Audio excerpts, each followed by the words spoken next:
Walang magiging dagdag singil sa mga pampublikong ospital. Itong siniguro ng DOH sa publiko kasunod ng naging anunsyo ng mga pribadong ospital sa plano nilang 5% increase sa mga hospital bill.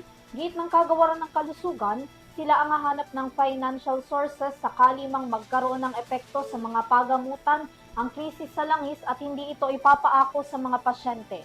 Tunghayan ang buong balita sa report na ito. Nilinaw ng Department of Health to DOH na hindi maaapektuhan ng kasalukuyang sigalot sa Middle East at nararanasang krisis sa langis ang hospital bills o taas singil sa mga pampublikong ospital sa bansa. Ang paglilinaw ay kasunod ng naging pahayag ng Private Hospital Association of the Philippines o PHAPI na pinag-iisipan nila ang 5% na taas singil sa kanilang mga fees. Bunsod pa rin ito ng epekto ng krisis sa produktong petrolyo kung saan apektado na ang transportation cost ng mga sasakyang ginagamit ng mga ospital.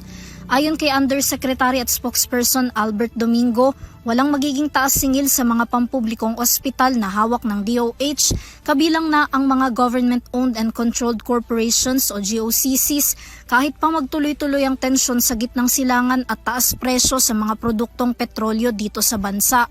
Sa halip raw na ipaako sa mga pasyente ang dagdag singil, hahanap na lamang daw ang DOH ng ibang financing sources para matugunan ang krisis.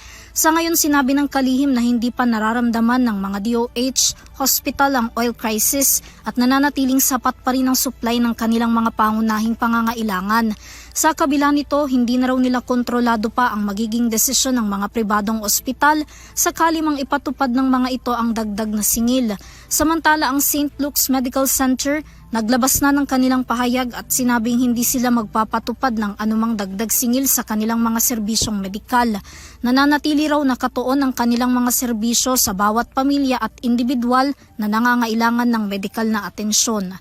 Para sa EuroTV News, Vanessa Cleofas, sumasaludo sa bawat Pilipino.